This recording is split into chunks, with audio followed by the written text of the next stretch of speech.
महाराष्ट्रातील सुप्रसिद्ध चॅनल माऊली कीर्तन सोहळा यूट्यूब चॅनल, जे स्वतः वारकरी आहेत, वारी करतात, आणि त्यांनी येताना इतका गोड शब्द एक वापरला राजाभाऊ महाराज मला, बरं का पाटील, म्हणले महाराज मला महाराज कोणता आवडत असं.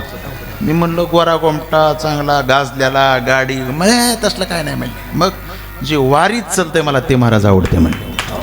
वा वा वा, म्हणजे मी म्हणलं याचा अर्थ तुम्ही वारी, अरे वा वा वा, मरुस्तर वारी करणार. मग मला यूट्यूब चॅनलची मयाच आली. विठ्ठल ज्या दिवशी त्यांनी कॅमेरा घेतला त्या दिवशी आमची परभणीत भेट झाली होती. जास्त काळ झाला नाही, गरुड झेप त्यांनी घेतली. आज 70,000 सबस्क्रायबर बरोबर आहे ना त्यांचे आहेत महाराज, 75,000पेक्षा प्लस जास्त आहेत. हो, ही भगवंताची दिलेली, भगवंतानं दिलेली त्यांना पावती. विठ्ठल.